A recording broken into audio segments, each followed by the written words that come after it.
Hello, bonjour. Très heureuse de vous savoir là. Je suis Anne-Françoise Bouillet, formatrice en gestion mentale depuis plus de 22 ans. Après avoir créé La Courte Échelle et LCE Formation, je récidive, oui, avec ces podcasts, toujours au service de l'œuvre d'Antoine de la Garandrie. Vous y trouverez des témoignages chaleureux, émouvants, instructifs, interrogatifs, de grandes personnes, enseignants, éducateurs, parents, et de jeunes collégiens, lycéens ou étudiants. Tous, vraiment tous, y disent la diversité et la richesse de cette démarche d'apprentissage, de vie, que l'on nomme gestion mentale. Vous aussi, vous pourrez dire, réfléchir avec nous en nous envoyant vos questions ou interrogations à info@lceformation.eu. Alors, très belle écoute. Bonjour Béatrice. Bonjour Anne-Françoise, bonjour à tous.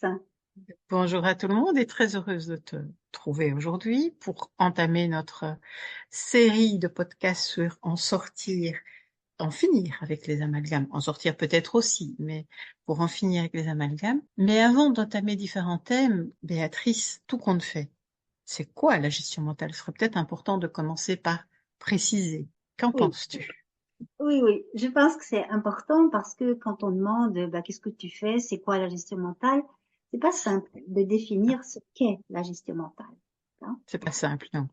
Alors, je pense qu'une manière de faire qui est tout à fait, comment je pourrais dire, en accord avec les textes, c'est d'abord de dire que c'est une démarche. C'est Oui. une façon de faire, une façon d'aller chercher, de creuser, une façon de récolter des résultats, des idées. Hein. C'est une démarche.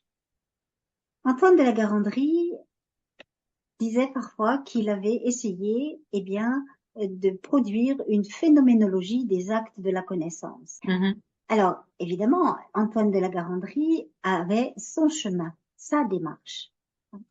Et son but, en fait, était de pouvoir faire en sorte que les personnes soient suffisamment renseignées de leur fonctionnement pour pouvoir, réussir ce qu'ils souhaitaient entreprendre. La notion de réussite est essentielle dans la gestion mentale puisque c'est en partant de réussite que Antoine de la Garandrie a pu mettre en valeur des structures de connaissances, des structures de sens, et que son propos a toujours été d'analyser les structures pour pouvoir comprendre la réussite, la transférer et faire en sorte que ces aspects de réussite puissent se prolonger. C'est essentiel dans la gestion mentale. On ne Oui, cherche pas, fondamental, hein, oui. Oui. c'est essentiel et fondamental. On ne cherche pas à combler des manques. On cherche à comprendre comment des structures ont pu causer une réussite, en quoi elles sont censées, en quoi la personne peut s'en resservir, en quoi elle se découvre pour fonctionner au mieux. C'est bien cette notion de fonctionnement qui est importante, parce que la gestion mentale, elle définit comment on est et non pas qui on est.